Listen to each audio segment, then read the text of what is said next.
ادب کو سمجھنے کے کئی طریقے ہیں، لیکن آج ہم بات کریں گے ساختیات یعنی اسٹرکچرلزم کی۔ یہ ایک ایسا طریقہ ہے جو ہمیں سکھاتا ہے کہ کسی بھی تحریر کی سطح کے نیچے جھانک کر اس کے چھپے ہوئے ڈھانچے کو کیسے سمجھا جائے۔ ذرا سوچئے، کیا ایسا ہو سکتا ہے کہ ہر کہانی، چاہے وہ کتنی ہی منفرد کیوں نہ لگے، ایک چھپے ہوئے گرامر پر عمل کرتی ہو؟ ساختیات کا بنیادی نظریہ یہی ہے کہ ادب صرف کسی کی ذاتی تخلیق نہیں بلکہ ایک بڑے نظام کا حصہ ہے۔ جس طرح زبان کے اپنے اصول ہوتے ہیں، ویسے ہی کہانیوں کے بھی اپنے اندرونی اصول ہوتے ہیں۔ اسے سمجھنے کے لیے ایک مثال لیتے ہیں۔ کسی ناول کو ایک خوبصورت پینٹنگ کی طرح مت دیکھیں، اسے ایک انجن کی طرح سوچیں۔ ایک ساختیاتی نقاد کو اس بات میں دلچسپی نہیں ہوتی کہ انجن کا کوئی ایک پرزہ کتنا چمکدار ہے یا نیا ہے، نہیں، اس کی نظر اس بات پر ہوتی ہے کہ یہ سارے پرزے یعنی کردار، واقعات اور مکالمے آپس میں جڑ کر اس پورے انجن کو چلاتے کیسے ہیں۔ اصل کھیل ان پرزوں کا نہیں، ان کے آپسی تعلق کا ہے۔ تو پھر ایک ساختیاتی نقاد کے پاس کون سے اوزار ہوتے ہیں؟ آئیے ان کے بنیادی اصولوں پر ایک نظر ڈالتے ہیں۔ سب سے پہلے تو ساخت کا مطلب سمجھنا ضروری ہے۔ ماہر نفسیات جین پیاجے کے مطابق ساخت کوئی رکی ہوئی چیز نہیں ہے، بلکہ یہ تبدیلیوں کا ایک نظام ہے۔ مطلب یہ کہ یہ ایک زندہ سسٹم کی طرح ہے۔ اگر آپ اس کے ایک حصے کو چھیڑیں گے تو اس کا اثر پورے نظام پر پڑے گا، بالکل ایک مکڑی کے جالے کی طرح۔ ایک دھاگا ہلا تو پورا جال ہل جاتا ہے۔ اس طریقے کے آپ کہہ لیں کہ 3 بڑے اصول ہیں۔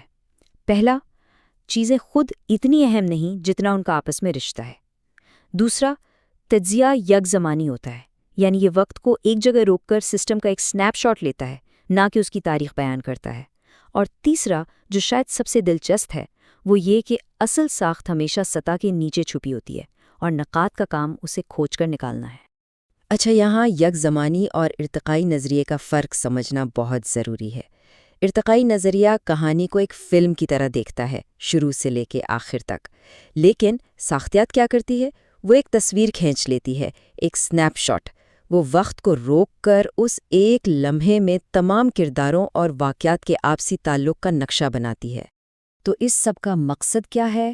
مشہور فرانسیسی نقاد رولا بارتھ کہتے ہیں کہ ساختیات کا کام ہی یہی ہے کہ تحریر کے اندر چھپی اس منطق کو، اس ڈھانچے کو سامنے لایا جائے جو عام طور پر ہمیں نظر نہیں آتا، بالکل ایک ادبی ایکس رے کی طرح۔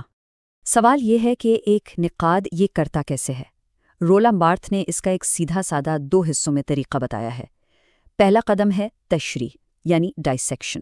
آپ سمجھیں کہ ہم انجن کے سارے پرزے الگ الگ کر رہے ہیں۔ پھر آتا ہے دوسرا قدم، تنظیم یعنی آرٹیکولیشن۔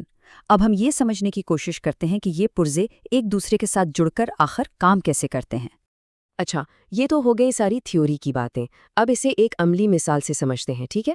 اس کے لیے ہم ڈی ایچ لارنس کے مشہور ناول دی ریمبو کا تجزیہ دیکھتے ہیں۔ یاد ہے ہم نے یک زمانی نظریے کی بات کی تھی؟ بالکل وہی یہاں ہو رہا ہے۔ تجزیہ نگار ناول کی پوری کہانی کو وقت کے ساتھ نہیں دیکھ رہا، بلکہ وہ برنگوین خاندان کی 4 نسلوں کے رشتوں کو ایک ساتھ ایک ہی فریم میں رکھ کر دیکھ رہا ہے۔ اس کا سوال یہ ہے کہ کیا ان سب الگ الگ رشتوں کے پیچھے کوئی ایک ہی پیٹرن، کوئی ایک ہی ڈھانچہ چھپا ہوا ہے؟ اب ذرا اس ٹیبل پر نظر ڈالیں۔ یہاں 4 نسلوں کے رشتے ہمارے سامنے ہیں۔ دیکھیں، پہلی نسل میں ایلفریڈ اور اس کی بیوی کے درمیان ایک ٹینشن والا بیلنس ہے۔ لیکن پھر کیا ہوتا ہے؟ جیسے جیسے ہم ٹام اور لیڈیا سے ہوتے ہوئے ارسولا اور سکربنسکی تک پہنچتے ہیں، ایک بہت واضح پیٹرن سامنے آتا ہے۔ ہر نسل کے ساتھ مردانہ طاقت کم ہوتی جاتی ہے، زنانہ کردار غالب آتا جاتا ہے اور رشتہ کم کامیاب ہوتا جاتا ہے۔ یہ صرف کہانی نہیں ہے، یہ اس کہانی کے اندر چھپا ہوا ایک اصول ہے، ایک قانون ہے۔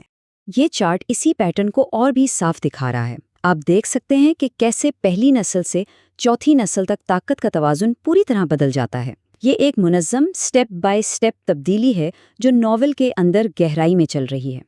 تو حاصل کیا ہوا؟ حاصل یہ ہوا کہ جب ہم کہانی کی سطح سے ہٹ کر اس کی گہری ساخت کو دیکھتے ہیں تو ہمیں ایک ایسا تبدیلی کا قانون نظر آتا ہے جو شاید صرف کہانی پڑھ کر سمجھ نہ آئے۔ اور یہی ساختیاتی تنقید کی اصل طاقت ہے۔ لیکن سوال یہ پیدا ہوتا ہے کہ ٹھیک ہے، ہم نے ایک ناول کا تجزیہ کر لیا، اس سے کیا فرق پڑتا ہے؟ دراصل اس کی اہمیت ادب سے کہیں زیادہ بڑی ہے۔ ساختیات ایک بہت دلچسپ چیز کی تلاش کرتی ہے جسے ہومولوجیز کہتے ہیں۔ اس کا سیدھا سا مطلب ہے مماثلتیں، یعنی کیا کسی کتاب کے اندر کی ساخت اور اس کے باہر معاشرے کی ساخت میں کوئی تعلق ہے؟